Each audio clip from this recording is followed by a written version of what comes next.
music, but with menace. They came not as friends, but as foes. General, the object has moved. What? It's changed position. Have him turn back immediately. Base command to rescue unit. Do not approach the island. Turn back at once. We decided this. It's huge. This shape. Goddamn, it's real, all right. If you've had a close encounter, you might not be ready for another. But it's exactly those who are not ready who get caught.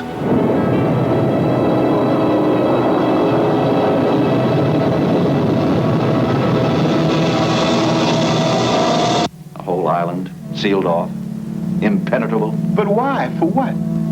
Probes. For recon, study, observation. For an enemy to be destroyed, it must first be identified. But all those who get too close have an encounter of the fourth kind, the permanent kind.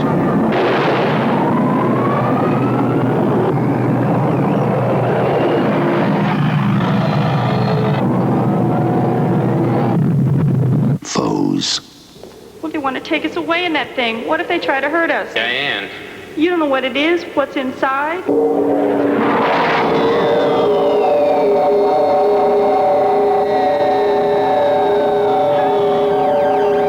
Man has conquered the sky, but from the sky now comes a force to conquer man.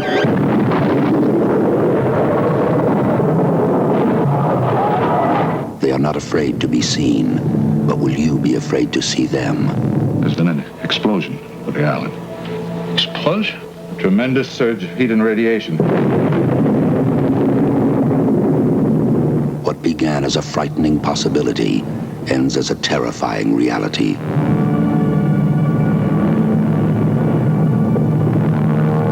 The signals are from the UFO. We must make you wait to see what they are, but we can show you how they came. And remember, they came not as friends, but as foes.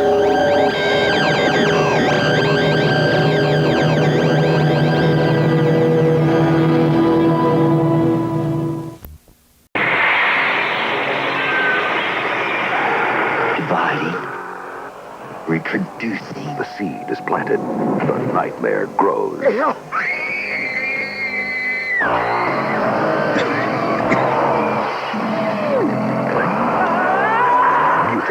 Rated R. Starts Friday at a theater near you. Check newspaper for theater and showtimes. AC Nicholas, we caught you yawning. This is the third segment, isn't it? It is indeed. Oh boy, next week, science fiction becomes science fact as foes and mutant, aka what's the other title? That Bill, the better title? Forbidden World. Forbidden World, yeah.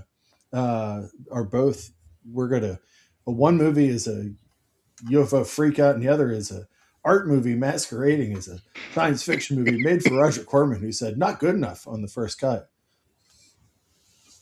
So wait, which one's the art film? Forbidden World. Oh, okay. It's got some wild cutting. It's got a crazy soundtrack. Often confused with Galaxy of Terror. It's the arts the brother that went to art school. Galaxy of Terror just went to tech school and cut off people's hands. But anyways, here we are. It is not the Mutant with Wings Hauser. It is the Corman produced one. R.I.P. Wings Hauser. How about this movie? AC, you said, I'm looking for someone in the chat to explain it to us. I said at one point in the movie, within the last 5 minutes, there's been a surgery downstairs to remove a transplant surgery. There's been a crazy makeout session. There's been a woman showing up with a wig on, acting as if she's somebody else. There's a man dressed as a bear attacking someone. Like, this is all happening within moments. There's a monk hiding in the basement. There's so much stuff, and that's only like 5 minutes. And also, I saw somebody, Dave Burian brought up, like, why is the guy dressed like Vincent Price from Madhouse at the end? Who knows? But you know what? This movie is a delight because if you're bored, hang out for a couple minutes because more stuff's going to happen. Also, a couple scenes in this that physically made me sick. The what are they doing? It's like they act like this is a transplant. Meanwhile, they're putting a pacemaker in. They I have can't handle it. I just paddles, can't handle it. superimposing boobs over top of sex scenes over top of open heart surgery. What is the redhead character is in bed naked for most of the movie. Also, everybody comes to this house to have an orgy because there's nowhere else to have an orgy. This is a lot like, They kept looking for a house to have an affair like Paul and Valerie. oh, It was too bad they found the house that vanished. Is it too soon? Is it too soon to talk about 1872 It is in this movie? That was too horrible to talk about. It'll never be soon enough. Yeah. They're like, oh, where can we all just screw? And they come here and they think that, oh, this is abandoned. And then a man they've never met comes out and says, thank you for coming. My daughter just died an hour ago. Everybody's like, you should probably leave. Nope, we're going to fuck in this guy's house. He was full of shit. Yeah. You know that? I couldn't figure out if he really was the original Baron or he was a newer version that had this dead daughter. But that was her at the end. Like she did come back to life. Just to get killed again. Right. Cruelly. He goes full fives at the end, walking down. Also, we were talking about it while we were watching it. This is the castle from Baron Blood. Same location. I couldn't imagine living there. Those steps to the basement freaked me out. I mean, I get cat hair on my steps. Nothing like those steps were just only the top steps were like normal, and then it turned into dirt steps. Yeah. Wow. No Roomba's going to keep that place clean. Yeah, exactly. You need a shovel. It's a nice fixer-upper, that castle, but there's a lot to do. Like this goes back to what we were talking about earlier. This is the dirty castle. Yeah. The Maniac Mansion Amok castle was way nicer than this place, which really does seem like it would have a suit of armor that walks around with nobody in it in the middle of the night.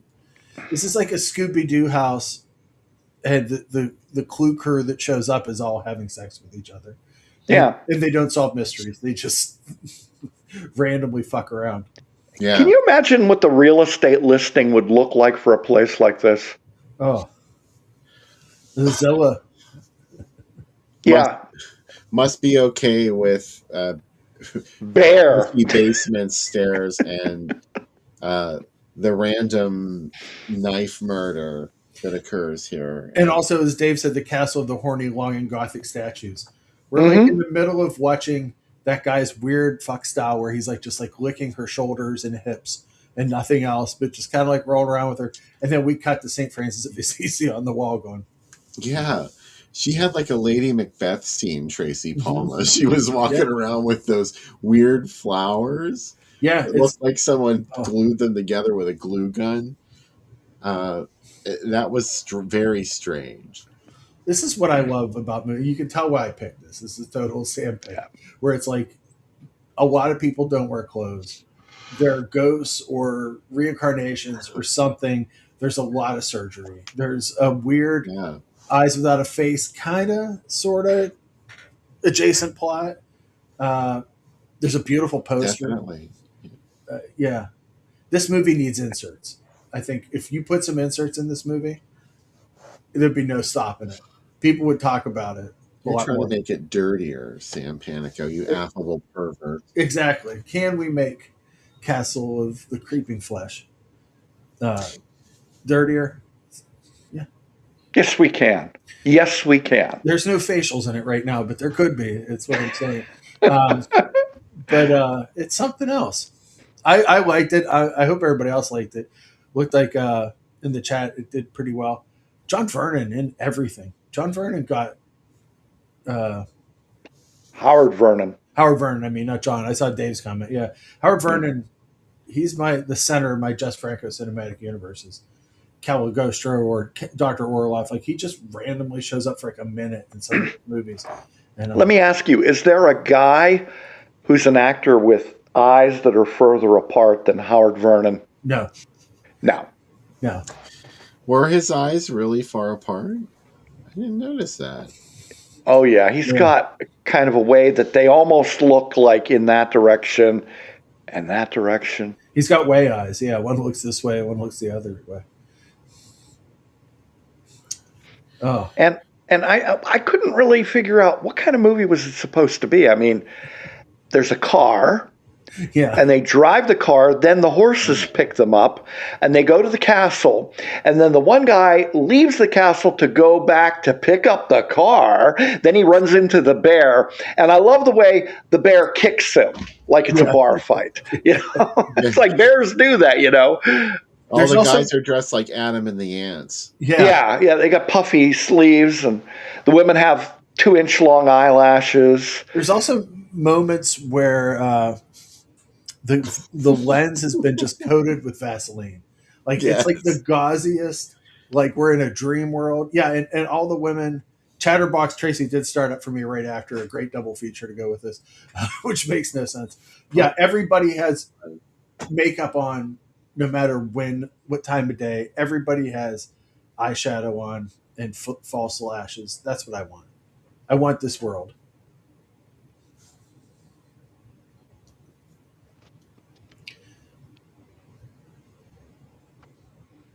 I respected this movie's willingness to go over the top with the sex and nudity. Yeah. I love the scene where she bounced up out of bed and her boobs were bouncing up and down. This movie interrupts an open heart surgery real sequence to come back and like, are you guys doing okay? Or here's some boobs, okay? We'll show you some boobs. It was so disturbing. It kept And meanwhile, we're back to the open heart surgery. Yeah, we go right back to it. We're Here's where we are now. Yeah, we'll never eat chicken again, motherfucker. They're still cutting things open and slicing them, and it's bleeding. And they have like paddles, and they're moving around in someone's chest. I'm like, who made this? Rene Cardona? Like, this is. We would see this and be like, yes. It was gratuitous. What the fuck are you guys doing here? You know, beyond gratuitous. It was way too extra. I couldn't watch. I had to look away. There's a couple times when I did too, where I was just like, I was trying to eat my Chex Mix, and that scene came on. I was like, can I power through and keep eating my Chex Mix? No, rough. Well, it's the third segment. Oh, and I will put my money where my mouth is. And you guys know what this is like. Yeah. And I'm not even going to dignify this by pouring it into any kind of. You're going to take it from the bottle. I'm going to take it from the bottle. This is like and you know what? What's the betting line on how many swigs of this until we'll have to call 911? This is like Frightmare, where he dies in front of us and then comes back to haunt us. Right. And for those of you who don't know, this is Jepson's Malort. Oh. And how would you describe this? I mean, they have contests to describe the taste of this. Like what the inside of an Energizer battery tastes like. I can only imagine. Industrial waste with sewage and... If you scooped up those steps in the movie we just watched and put them in a cup and stirred it, it would taste better. This is not going to end well. No. That's the third segment. Here goes. Oh, jeez. Dave Furion said, I don't understand how she survived the surgery, but then a slight cut to the face and they covered her face. Oh, Jesus. Oh, yeah. She was dead. I thought she died really easy, too. Yeah. I mean, after all that, I agree. You all right, AC? Carry on, boys. Yeah. Good. Whoa. I got water here. You. Oh. The good thing you have a water back. I do. You have to have a water back for that. I bring that to the drive-in, so if anybody wants to taste, don't do it. April. Like, if you want to say J&B tastes better than this. J&B does taste better than this. J&B tastes better than it. And that's not an endorsement of J&B, even though I do drink it all the time. No, it's pretty bad. But Malort is, let's put it this way. During Prohibition, Carl Jepsen sold it on the streets of Chicago. When the revenuers thought he was selling illegal moonshine, they tasted it and said, no, you're right, it's a stomach tonic, because nobody would drink that shit for fun. Yeah. What is it? Is it to make you puke, right? Is that the stuff? I don't know, but I'll tell you what. we're a couple of minutes in now, and I have this disgustingly arid, acrid taste in my mouth, and it's still burning, going down. Yeah, and a friend of mine gifted me this for my retirement. You can tell he really likes me, but anyway. Yeah, come to the drive-in in April, and we have many, many drinks. Sam will have some really good drinks, and I'll have Malort. Dave Burien, you like green chartreuse. Oh, you're gonna make me go buy a bottle of that. It's been okay. so I got long since I got a chartreuse story, and the chartreuse story is, there are two kinds of chartreuse. Yeah. The one is green, and the other one looks like radioactive urine. Oh, wow. Yeah. And they both taste like furniture polish or something. Grass. And a friend of mine had a bottle. Actually, I worked with her, and she thought it was going to be really good because it comes in one of those wooden coffin boxes that you slide open. And she tasted it. It was disgusting. So her son's college buddies came over, and she was like, "Hey, would you like to try some really expensive chartreuse?" And open up the casket. She said they were puking it up in the kitchen sink. I didn't know that. I mean, it could be so fancy. Oh, it was very fancy. Chartreuse was very fancy packaging. I don't know. Now, with Malort here, it's amazing to me that they spelled all the words correctly on the label, and the label's not crooked. But I have no freaking idea what this crap's made out of, but there it is. And they actually sell it. I love their advertising. Sam, you've seen their advertising campaign, haven't you? Yeah, I sent you the one thing to send us your Malort face. Yeah, the Malort face, or I Malorted. And it's like, because you don't like yourself and don't drink responsibly, they sell it like as a joke. And a guy I knew was a bartender down here, and he was from Chicago, and I asked him about it, and he just laughed his ass off. He said, "Oh, that's a joke we play on tourists. We take them out and we go, 'Hey, you're in Chicago now. We've got a custom here. Here's a beer, and here's a Malort. There you go.'" And they watch the reactions. And they're pretty much like mine was there. And I've had Malort before. I guess in Pittsburgh, we give you an Iron City, which is probably not that nice either. I was thinking, guys, it would probably, in years past, a Fort Duquesne beer, right? Or how about Old Frothing Slosh? Yeah. Yeah. The stale pale ale with the head on the bottom. The head on the bottom, yeah. Right. Or a Hoppin' Gator, which is Hoppin' Gator, yeah. Iron City mixed with Gatorade. Oh, God. I would 100% drink that. I'm not. I asked them when we worked for them a couple times. I'm like, "You guys ever make Hoppin' Gator again?" I'm like, "No, I'm not going to ever make that." No, they're never making. They do have the Turners mixed with Iron City, which I'm afraid to try because I love Turners so much. I don't want anything to ruin the taste. Oh, I know. Iced tea for me. Yeah, I know. And again, I'll third that with you two guys. Turner's is a lot like black tar heroin. Mm-hmm. Once you taste it, you're hooked. Yeah. And that monkey will be on your back for the rest of your life. It's like, it's weird. I can take it or leave it. Oh, no, Bill, no. No. Yeah. I also get mad about other brands like Schneider's Dairy. Like, get that the fuck out of my store. They're copying this incredible elixir here. Yeah. It's my favorite Pittsburgh drink, but it's that Iron City. So I mean, no, it's really good. And IC Light basically saved Pittsburgh brewing years ago.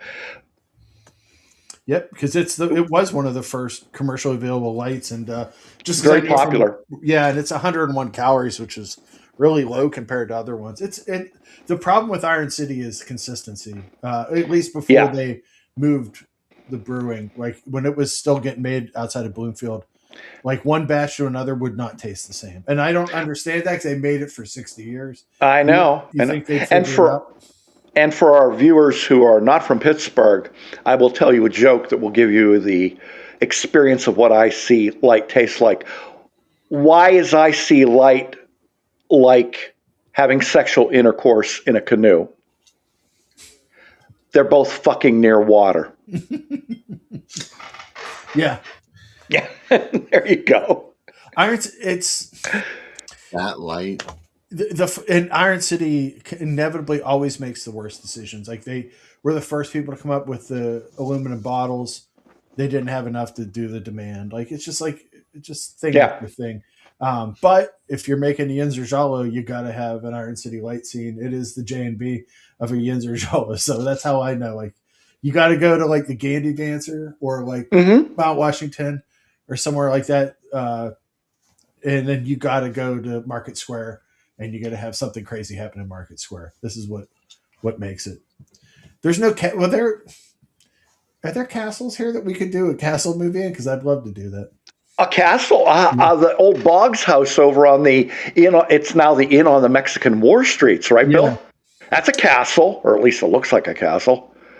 I wouldn't call it a castle. I mean, no, it kind of looks like a castle. It's a large house, but I wouldn't call it a castle. There is the Dark Shadows house up in Seven Fields. Like some rich guy built a Dark Shadows house, which is awesome. Yeah, we should give our viewers some of the sort of obscure points of Pittsburgh that you need to see. How about that house with the big mural of Tom Savini's face? Oh, yeah. That's in Bloomfield, right where he lives. Yeah. If you're standing in front of that mural, you're right around the corner from his house. Mm-hmm. And you could just walk a couple streets over and get a hamburger at DeSero's, and that's probably the best thing you can do. Oh my god! It's right across the street. It's so good. Mm-hmm. The smell of walking into that place is one of the best. The best. Why are you saying this to me now? Like, I know now. We can't go get one. Yeah. There are so many good places to eat. There's so many good places to eat in Pittsburgh. Mm-hmm. I mean, voters will tell you that Pittsburgh is a foodie city. I mean, Primanti's is the classic one. Mm-hmm. I don't know if anybody's seen the show The Pit, which is on HBO Max. And it's set in a fictitious trauma center in Pittsburgh. And they always try to work in Pittsburgh stuff because it's technically supposed to be kind of like Allegheny General. Mm-hmm. And on the last episode, a satisfied patient bought the staff Primanti's. Oh. And it's pretty accurate on the Pittsburgh stuff.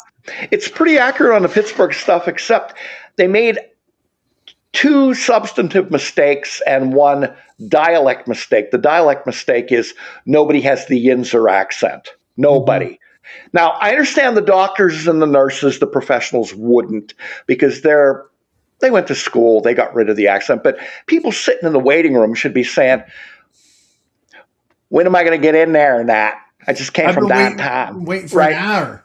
I'm waiting for an hour out here in downtown. And then the 2 substantive mistakes in the first season were they mispronounced Woolies as Holies.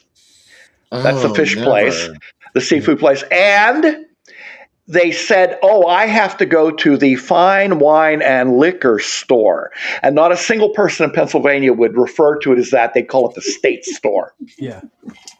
But other than that, it's really accurate if you come to Pittsburgh. Someone said that a character was from Newcastle in one of the new episodes. Yeah. I didn't see the second season yet, but and they mentioned Monroeville. I'm trying to think. A lot of Pittsburgh references.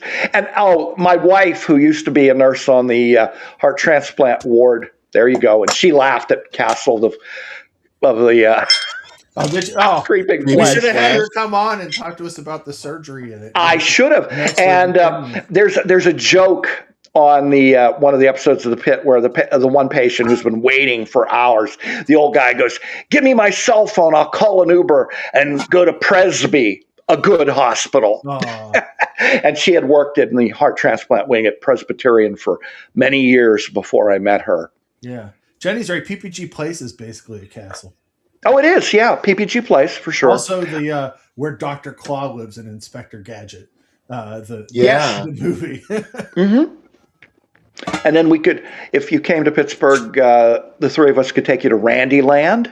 Yeah. Yeah. I used to live right down the street from that. No, did you? Yeah. And then, of course, we have the Senator John Hines Museum. And I remember the first time I went there, they had Pittsburgh A to Z. And as you can imagine, Z was for zombies, George Romero, and M was for Mr. Rogers' Neighborhood. So my son was very young, and they actually had the Mr. Rogers' Neighborhood set there. Oh. And there was Daniel Striped Tiger. And I said, look at this, Alec. It's Daniel Striped Tiger. And I booped him on the nose, set off all the alarms. We made our escape down the fire escape in the back because they had it all wired up. Oh. Oh, man. I'm looking at this Jalo-Rama down in the corner here, Bill. Oh. Look at these movies. Oh, my God. Yeah. That's a big idea to get used to. The Rah Rah Girls, Unsane. There's a bunch of good ones playing. Tenebrae. Yeah. A Blade in the Dark. You guys showed that. Oh. We have done that on the show. You are a female. All on 35 millimeter. So that's going to be a great show. I realized last night watching Don't Torture a Duckling, it also has a scene where a bunch of kids chase somebody and yell something at somebody, and the kids are it's a very like Haddonfield moment as the kids like chase somebody around. Yeah, and as I mentioned in the earlier segment, it has Florinda Balkan in it as a witch. Yeah. That's right, yeah. And it has probably the best dummy drop in any Italian horror movie. 100%. And it doesn't stop. It goes on for a long time, and the dummy's head keeps hitting rocks, and we zoom in. Yeah. And Becky said last night, she said, "This is the and I said, "Don't say anything. Don't even question it. Don't. This is the best part of the movie. This is Fulci did all this for us." And I prefer the one in the psychic. That one's pretty good. Oh, that's a good one too. But yeah. It's probably my Catholicism coming out and being like, "Oh yeah, this feels good." As a priest drops to his death after trying to throw his sister off a cliff and then slapping around a woman and almost killing a man. Well, if you think about it, Argento had the 3 animal films, right at the beginning of his career. You know, The Bird with the Crystal Plumage, Cat of Nine Tails, 4 Flies on Grey Velvet, and Fulci had, and I'm going to skip the ones before, but he had A Lizard in a Woman's Skin. I know, Bill, that's your favorite. Mm-hmm. Followed by Don't Torture a Duckling, and then The Psychic. Mm-hmm. Can't beat those. Yeah. Lizard in a Woman's Skin. That's like my favorite What Is She Doing movie. AKA Schizoid, right? Why is she in America. Doing this? What? Yeah. It's a movie where a woman's just like, here's how I take most F. Jalo. It's like, it is really hard to be a woman. I'm going to freak out. And I get it. And I love it. I don't know. You know, that's that's well-adjusted people in those movies. I mean, I've never heard anybody say this, but, you know, they usually divide the Italian films of that era into 2 groups. They're the giallo and the phantasmagoria. Yeah. And the giallo, well, we know what that is, black glove killer, sexy women, goofy backstory where the kid was raised as a girl when he was a boy or whatever. And then the phantasmagoria are like Suspiria, Inferno, Phenomena. But I think there's a third one. And that's the one like Perfume of the Woman in Black and Lizard in a Woman's Skin, where just basically it's a woman goes fucking nuts. Yeah. And bats attack her. Identikit's another one where it's... Yeah, Identikit. I would put Autopsy. I know my Justice is in the chat tonight. He likes that one too, because that one makes absolutely no sense whatsoever. Yeah. I like that better after watching it on the last, when we just screened it not too long ago. Mm-hmm. I've seen that about 3 times, and I like it. It's something I could not pass a test on, as Roger Ebert used to say. But it's good. I like Lizard in a Woman's Skin because it's like, I like movies where people wake up and say, I think I killed someone, but I'm not really sure. And they just go about their lives and like taking appointments and stuff. And like, what are you doing? Anyways, I'm really glad. Thanks, guys, for let me pick this one this week. I'm glad we watched it. This is my 100% my jam. Cheers to you. Yeah, this is the kind of thing that I would... Though the Spring Mill Drive-In feels like a real place to go, Bill, because these are a triple feature of Sam jams. This is crazy, isn't it? Yeah, This is really one of those MPM lineups. Mm-hmm. Yeah, indeed. Look at that. Mausoleum, Bill. There you go. Bobby Breezy's Boobies. Mm-hmm. Marjo Gortner. I love that scene between her and the gardener. Oh. Because he's like this total, like, you know, dork who would never get a Dipshit, woman as yeah. hot as Bobby Breezy, and yet she's like totally into it. Oh. Then she kills him with a garden rake. So Yeah. you know. Also, we have the prophecy of the black spider in the middle. Yes. Mm-hmm. Burial ground. Prophet Profecy, and the other hell, little Bruno. Nunsploitation.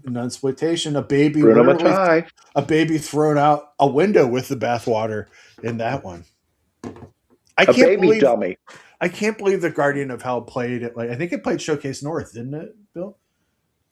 Yeah, it absolutely did. And as a kid, to me, that was the fancy theater. So thinking that at the same time I saw Empire Strikes Back, their Guardian of Hell may have been playing in the same multiplex makes me verklempt. Just beautiful. I can't imagine. Whoever went to this night was probably forever changed. Like their hair turned white at the end of it. Like, 'cause these are more than 3 hits for me. These are amazing. My hair turned white, like the end of The Hitchhiker. It did, yeah. I just have like one white streak in my hair now. My hair had turned white, pure white, the same color as my jacket. That's what was sticking out from under that gravestone, just like it had been there ever since the grave was first dug. Hey, there's Roger. You like to Thank think you. they put a question mark after $5 per carload, as if you're supposed to come up with your own price. What are you supposed to like haggle at the ticket booth? Yeah. I don't know. Does that sound could be 5. It could be 6. Could be 4. Well, how about $4.50? Yeah. Would you give us that? I don't know. Oh. There's a little more love for Burial Ground. Yeah. Mommy, this cloth smells of death. Bob. This movie is something else. I'll tell you something. I fucking hated this movie the first time I saw it. Yeah. I did not like it at all because I wanted something like Dawn of the Dead. That's what I kept being promised over and over again. Right. Nothing could be as good as Dawn of the Dead. At least these movies weren't even trying as far as I was concerned. But I don't know. I don't know what I was thinking because now I love Burial Ground. Don't you think Burial Ground could have been taking place right next to the movie we watched tonight? Like it's like in the same area because everybody's there to killed, you know? Castle of the Living Dead. This villa was right down the road from the manor, from Burial Ground. Mm-hmm. Also, Burial Ground has one thing I know you love, Bill. When someone is about to die and they just stand there, dumbfounded by the fact that they're about to get killed. They just stand there, arms down at their sides, while a zombie takes a bite out of them. While their child eats their breast. Yeah. I noticed on this ad it says an FCG release. So this is not the MPM original release, right, Bill? This would have been sometime later. It says 85 down there. Right? I'm not sure. Yeah, 85 was definitely, I think that was early, actually. I think maybe early, yeah. I don't know. Maybe MPM had another base. FCG, whatever that is. Because they had to have been running into legal trouble with some of the stuff they tried to do. So, Go figure. Go figure. Like they run by mobsters, right? Like when they had to change the title of Twilight of the Dead to Gates of Hell. You see, I must remind you that there's no such thing as the mafia or organized crime. So, really, as an Italian American, I'm. That's interesting because I know. I know. A few years ago, I prosecuted Russell Buffalino's driver in federal court quite a few years ago. So, all right.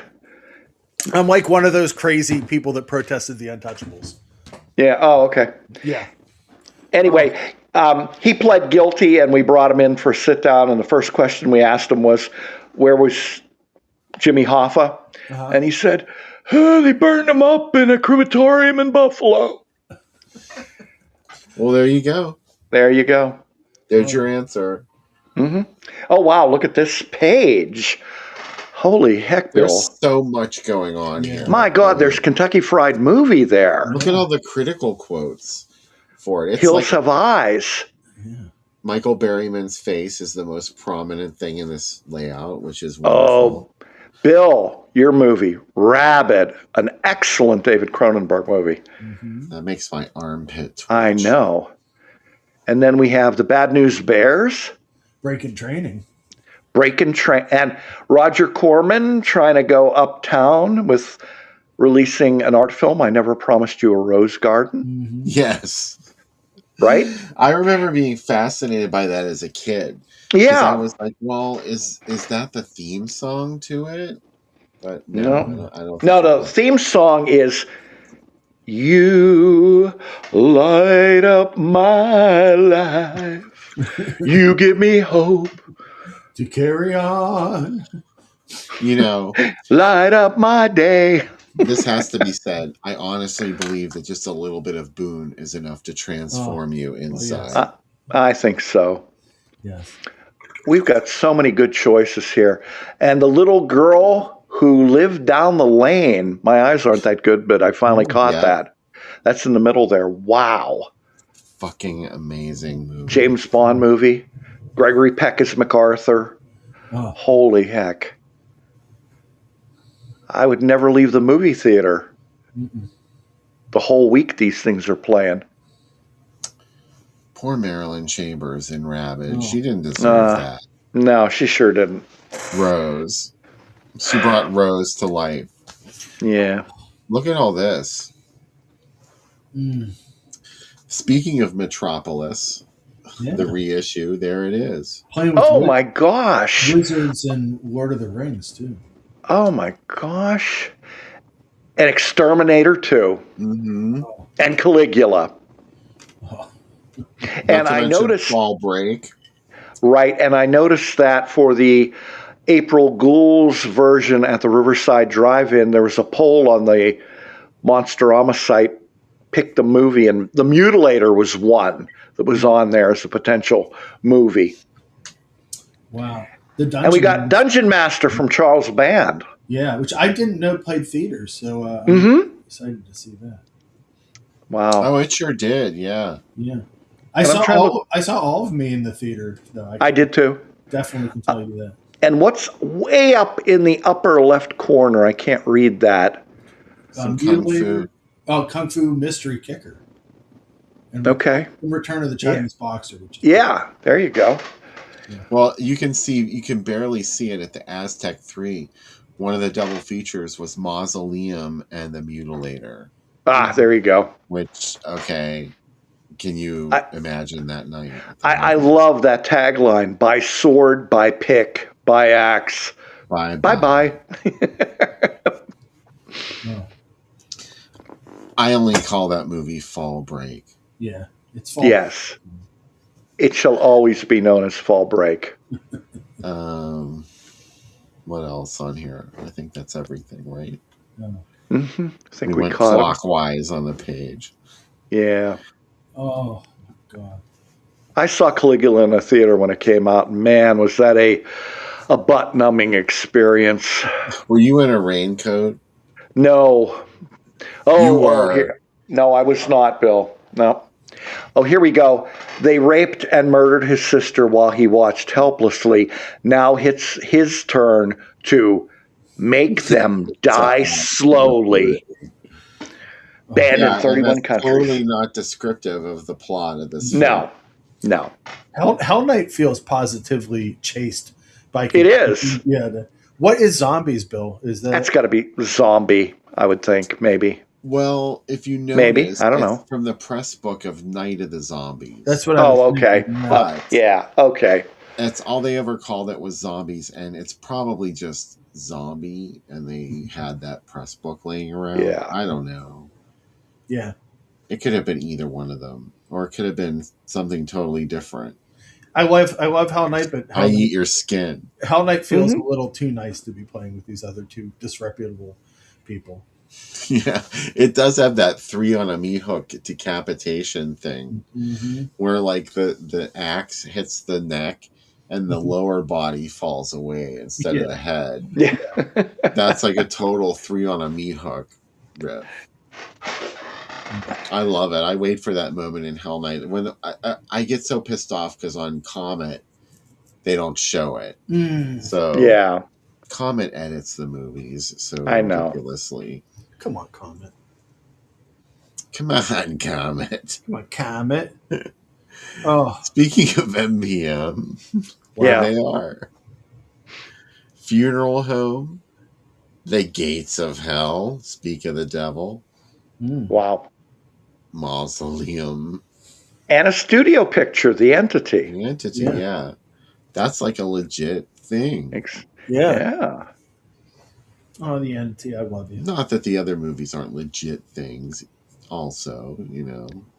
I don't want any bricks through my window. I'm just saying, The Entity was a studio picture.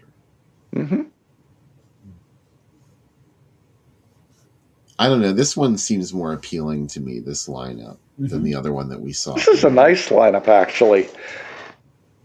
It starts out kind of soft with Funeral Home.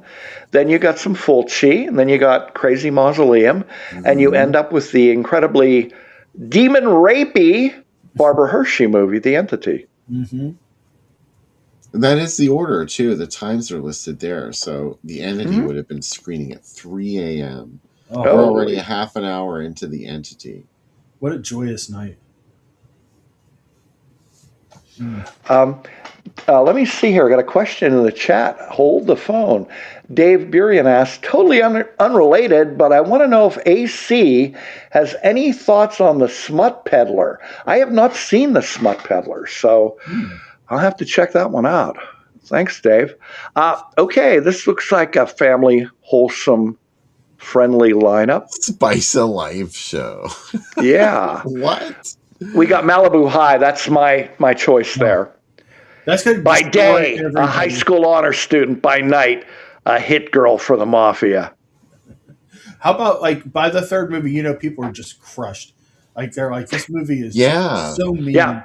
That's a brutal third act when there's another movie after My Tutor. Yeah. Oh, wait a minute. Is that how it goes? There's 2 twos. They got 2 number 2s. Oh God. Oh, Bill, that's priceless. Sunday night, and hey, wear your favorite beachwear and get free popcorn. But this was in September, so probably nobody did that. I don't know. I forget what region this was. It's the Chief. And then we've got Purple Rain, Karate Kid, Ghostbusters, Red Dawn, and Footloose. Pretty cool. Reckless, yeah. Filmed in West Virginia. The Beach Girls is a Bud Townsend movie. But I think he had... I think that the actual credited director was his wife or his daughter, Pat Townsend. I think Patty was his daughter. Bill, you're amazing with knowledge. His wife was also, I think her name was also Patty or Patricia, and they called her Booby. So, like, I'm not sure who that all that is. But eventually, it was credited to Bud Townsend. I don't think anywhere credits it to Patty anymore. Anyway, let's do a short commercial break, and then we'll come back for the finale of the evening, whatever that's going to be. God only knows.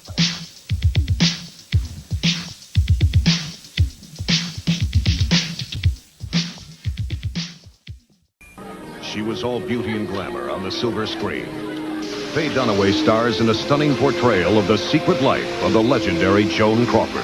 Oh, Mommy, dearest. To her public, she was a dream come true. I love all of you. But her private world was a living nightmare. If she doesn't like you, Tina, she can make you disappear. Clean up this mess. The Desperate Life of Joan Crawford. Watch Mommy Dearest Saturday night. From San Diego, it's Conversation with Fred Lewis. I'm Fred Lewis. For centuries, mankind has been searching for a way to grow and keep hair, searching for a way to prevent baldness. Now comes Bob Murphy, a new generation. Hundreds of thousands of men and women are using this hair product, some with amazing results. The Bob Murphy Hair Story with questions from the studio audience on our show this week here on this station. Watch New Generation Tuesday at 1:30 a.m. This is the story of a young hockey team. I'm going to be playing for my dad and for my mom. A team with determination. But most of all, I'm going to be playing for my country. A team going for the gold medal. Carl Malden, Andrew Stevens, Miracle on Ice. Monday, November 25th at 8 p.m.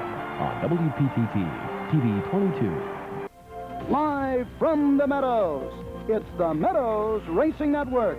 Every Tuesday night on WPTT TV, Pittsburgh's Channel 22.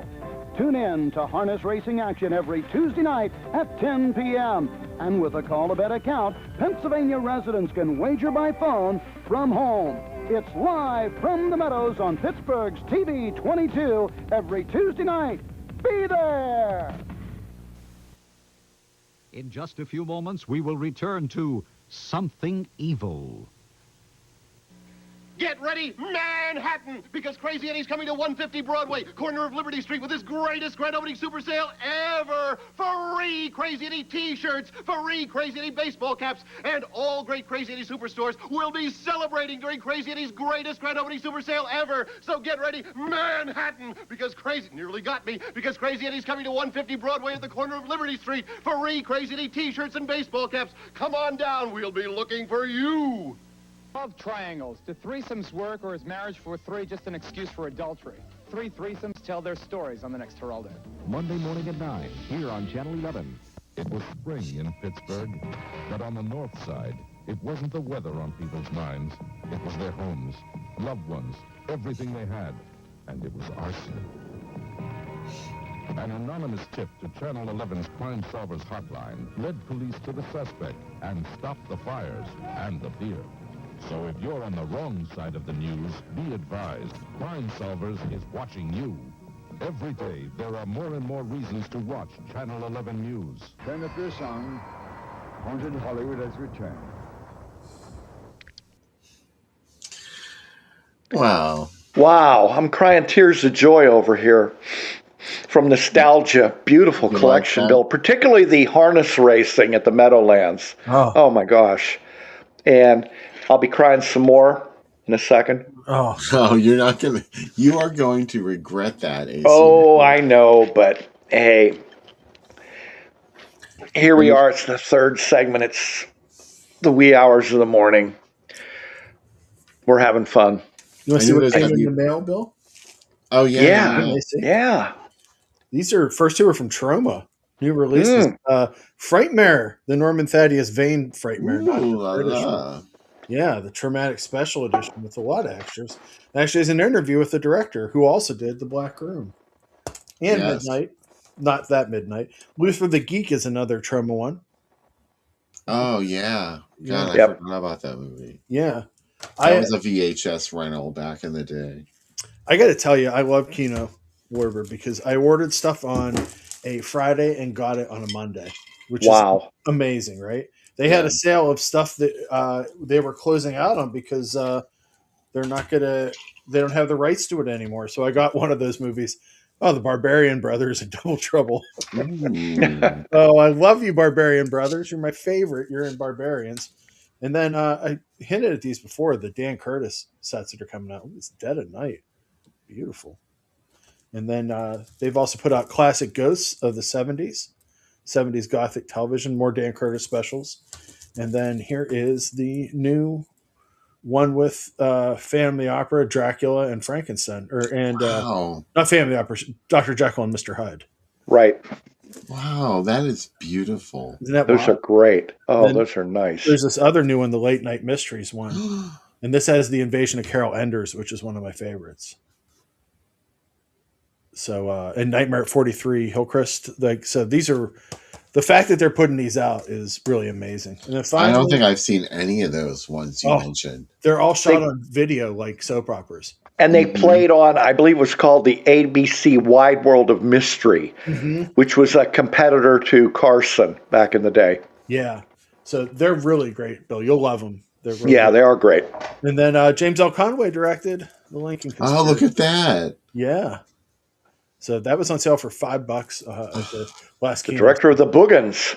And I interviewed him for an upcoming drive-in Asylum. Yes. Awesome. And we talked about that movie, and we talked about how the focus grouping was like why they did it the way they did. They said, should we follow John Wilkes Booth or should we follow the conspiracy? And they did what people asked for. It's pretty good. Also, The President Must Die, another James Conway movie, which is not coming out from them, but this is my all-time favorite interview moment where I said, I've seen every one of your movies, but The President Must Die. And he was like, do you want to see it? And I was like, yeah. And he goes, check your email. And I was like, oh my God, there was a you send it link with the movie in it. It was like, Wow. I texted Bill immediately. I was like, I just got it. Oh, wow. Yeah. Like a dream movie. That went from me finding an ad about it because you Yeah. didn't know about that movie, I don't think. Did you? No, I didn't. I didn't know about it, and you found the ad, and you're like, "This is a Sun Classic movie." Yeah. I said, what is this? And you were like, I have to find out everything about this movie. Yeah. And then you wrote me later, and you, like, within 2 days, you knew everything about it.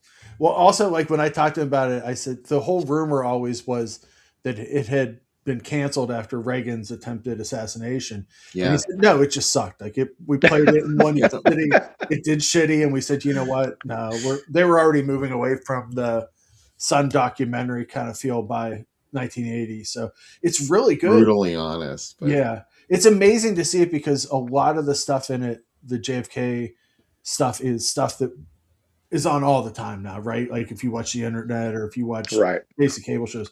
But for 1980, it's pretty intense. Sierra Weck's in it. Like it's really good. It's a fun movie. Cool. I really like the Lincoln Conspiracy too because there's a lot of reenactments in it. I love Sun Classic documentaries because I recognize that they're completely bullshit. Yeah. My favorite question I got to ask James Conway is, what the fuck are the Boogans? And he said, yes, what's the fucking deed are the Boogans? I don't know.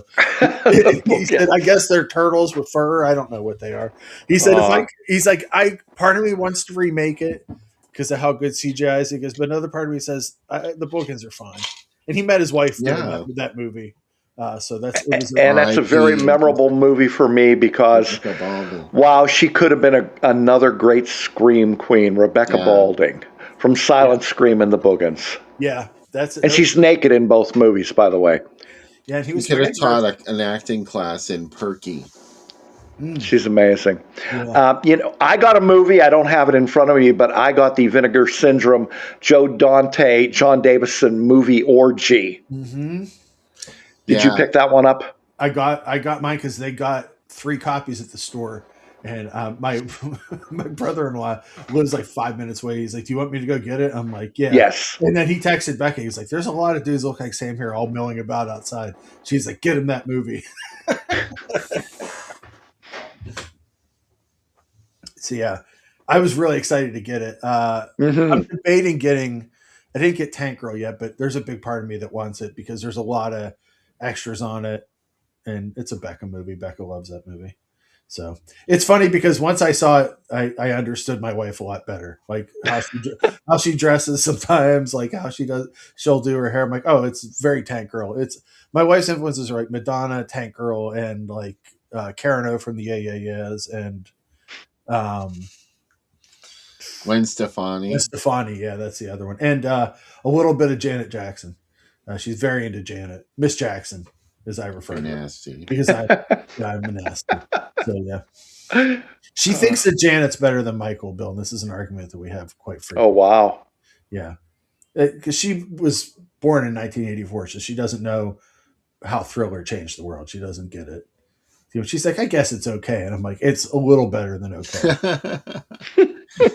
You had to be there, and unfortunately, all the unpleasant allegations against him over the years Yeah. didn't make it any. I don't know. I'm a little uncomfortable with revisiting Michael Jackson's legacy, as you probably know. Yeah, exactly. But yeah, these are the things that influence her. It's so weird sometimes because she'll say, "This is the danger of marrying someone 13 years younger than you." That they'll say things like, "Oh, that came out when I was in fourth grade," and I'm like, "Oh, It's yeah, brutal, isn't it? yeah." And I'm like, "Oh, I was already, married and working my second job in my of my career, and already burned out." Yeah, but yeah.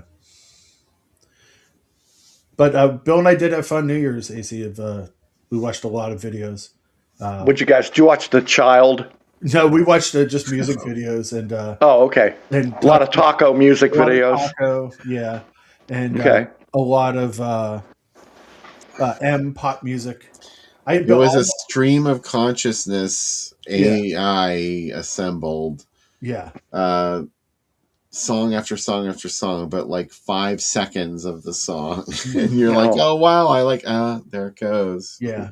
Oh, this song's pretty there it's gone. All already. my feed right now on my YouTube on my TV upstairs is top 100 new wave songs ever and just stuff like that. I did get a really good the 4 BBC performances of KLF video. Oh It came wow. up on my feed, so I was very excited about that. Starting with Doctoring the TARDIS.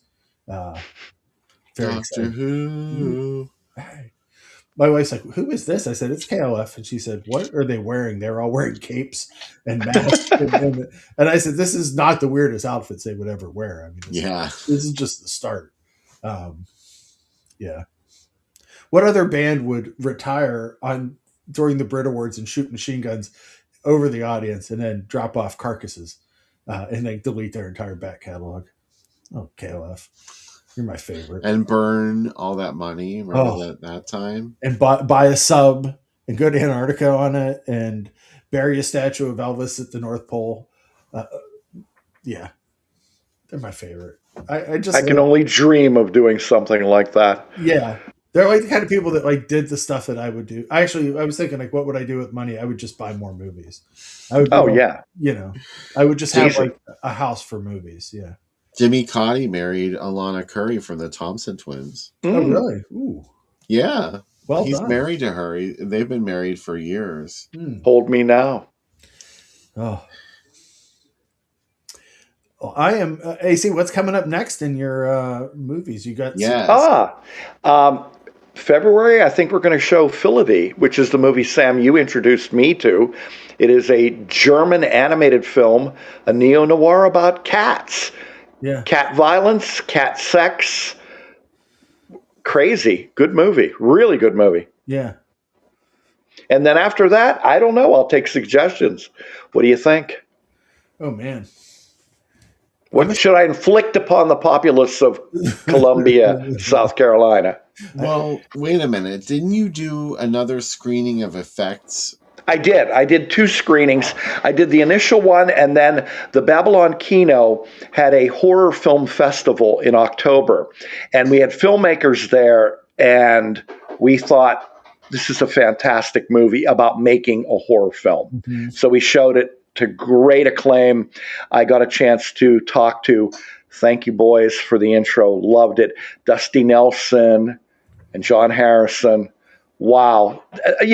They are so nice. You guys were absolutely 100% right. And Dusty gave me his cell phone number and said, call me. I want to talk to you about this. And he was like my best friend. We talked for like 10 minutes and he was practically in tears. He goes, what? You're going to show our movie in a theater? And I was like, yeah, we're going to show your movie in a theater. And he was like, wow. And John was the same thing. He goes, you're going to show our little movie. I said, well, yeah, I love your little movie. It's highly underscreened, so anybody that does it, you're doing the world a favor. Well, I really love it. I do too, and it was part of my Pittsburgh series. I showed that, and I showed Lady Beware, which has had no DVD, Blu-ray, or streaming release, and the audience liked that one too. And I also showed at Christmas. Well, I showed Next of Kin, which was the Australian film, which is phenomenal. Quentin Tarantino loved it. Everybody likes it. And then I showed A Christmas Doll Code Santa Claus, the French slasher film that John Hughes stole for Home Alone. And then last week we showed the Japanese film Onibaba. So, it's trying to keep up to the name of A.C. Nicholas's Hidden Gems. You should show... what should I show? Flesh Eater. Flesh Eater, or you should do Majorettes or Midnight 2, which is a Midnight 2. Not Midnight. Not Majorettes Midnight. is a better choice. I think. Majorettes is a great choice. Yeah, Majorettes has all the stuff that I use in my Pittsburgh stand-up down here, which is a Pittsburgh toilet, an above-ground pool, a lot of beer drinking, Yinzer accents. And some girl just walks out with a snake. That's when life was so good. Oh, life was good. I would like to do a Sunday series of just showing religious movies. That would be a dream come true of my Ron Orman movies and stuff. It would be Sunday at 10 o'clock in the morning. Who would come to see that stuff? Who would come to see it? Hey, we're going to watch. I would. Gramps Goes to College. Who wants to come see it? So, maybe in April I'll show Black Easter. What do you think? Oh my God! Please show it. I think. Oh God! You should show it on Friday, and then on 3 days later on Sunday, show it again when they roll back the tomb, and show it. It's great. The ending of the director's cut actually has even more, where they get to the right time, and the Antichrist is there, and it's like a setup for a sequel that never came. If they ever GoFunded me a sequel, I would probably mortgage this house to make another one. I'd be like, yeah. For those of you who haven't seen this movie, it's on Tubi. Imagine a movie that will offend every religion, race, ethnicity, intelligent person, stupid person, human being. It's a uniter, not a divider. It's like, how can we get more people to care about God? And they're like, we should. Let's make a movie that everybody hates. Correct. Offend everybody. Offend everybody. Also, the fact that the people from the future, the one guy ends up being Simon of Arimathea that carries Jesus' cross. No, it's just a guy who is acting like Chris Tucker. It's insane. He gets to meet Jesus, and he said, "I saw your movie, Passion of Christ." I never read your book, but I saw your movie. No, you're right, Bill. Didn't read the book. They send a Black Ops team to the past that killed Jesus, and they're I said, we have targets, and they have night vision goggles on and stuff, and it's just like, what? Oh, I have to mention this. Dave Burian has another great comment. He said I should show the liberation of Cherry Janowski. That is oh my God, one of the most obscure Pittsburgh films. Mm-hmm. You know what Pittsburgh film, guys, I'm looking for, and I've seen snippets of it on YouTube. I don't know if they're still up. It's a movie called The Devil and Sam Silverstein. Mm-hmm. Are you familiar with it? I know of it, but I've never seen it. Yeah, it's like Lost to the Ages. Oh. The liberation of Cherry Janowski was also known as the Booby Hatch. That's what I know. Okay, yeah. Right. Oh, that movie. Yeah, Dave, that's a great suggestion. You should show Heartstopper. Oh, Heartstopper. There you go. Yeah.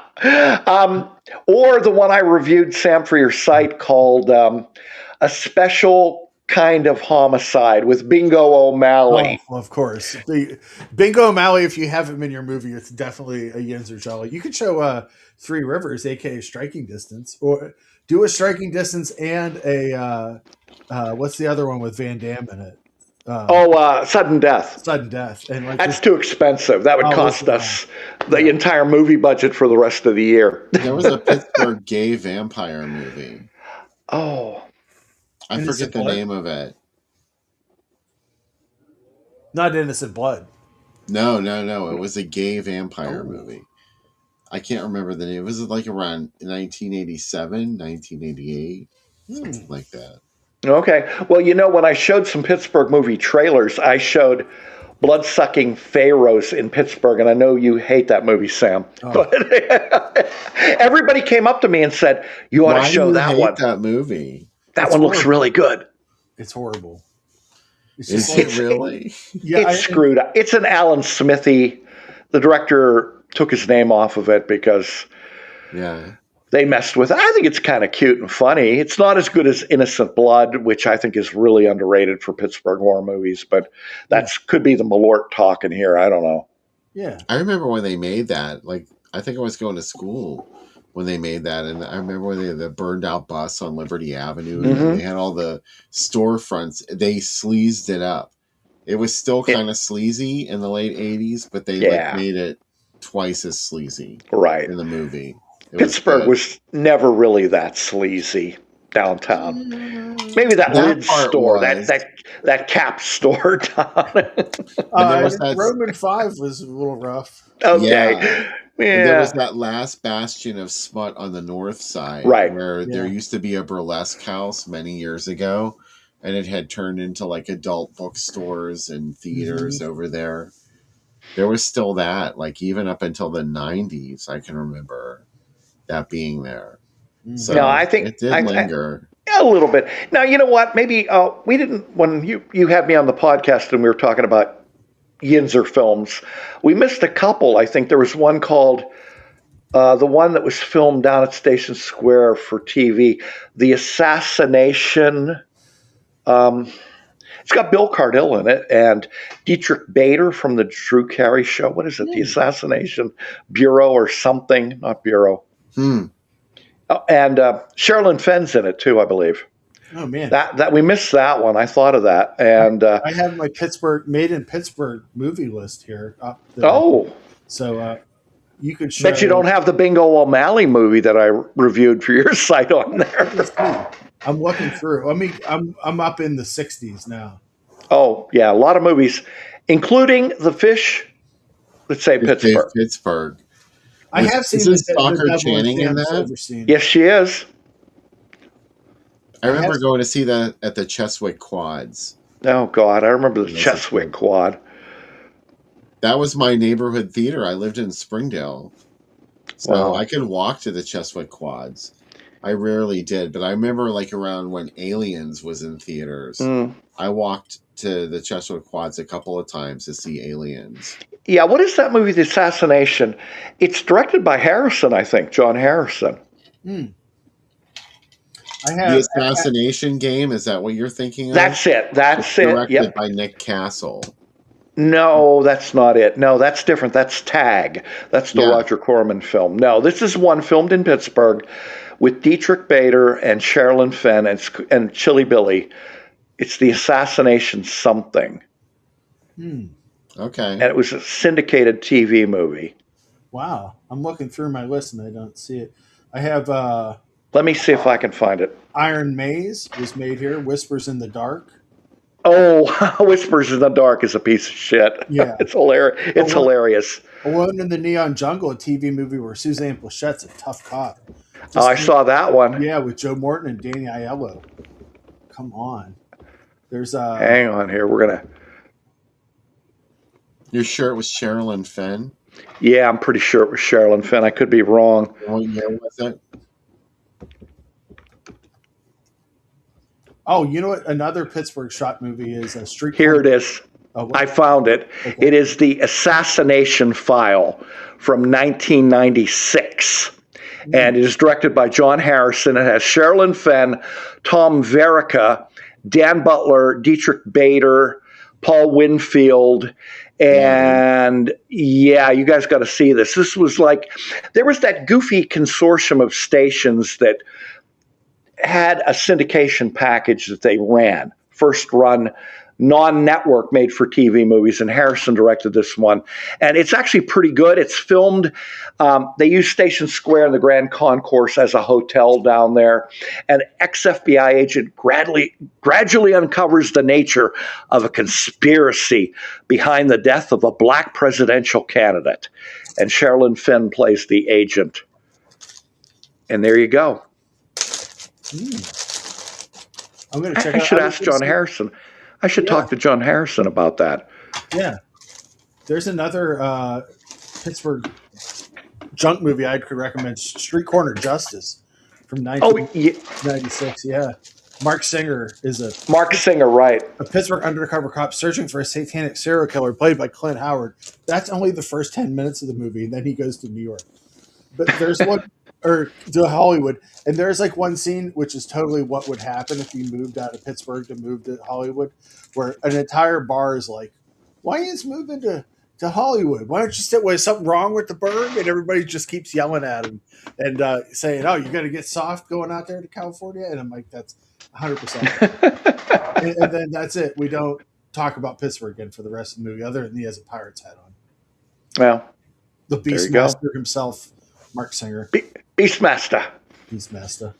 I think remember I HBO, my limit, guys. It's 4 a.m. Oh my gosh! Yeah. Oh, yeah. All right. It's time to sign off. Well, I'll toast you guys. Thank you. Humbled as always. Thank you for having me on. Love the show. Yes. Here goes. Next week with 2 science fiction movies.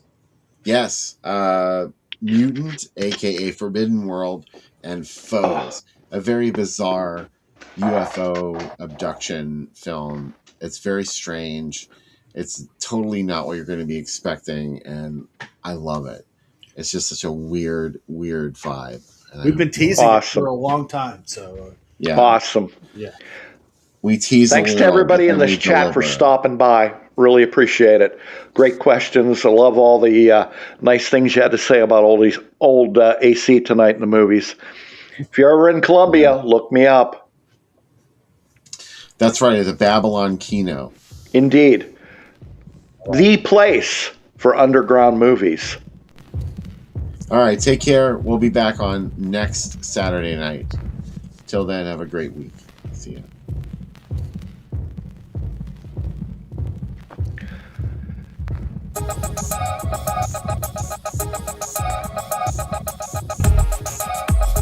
Under 17 not admitted without parents or guardian.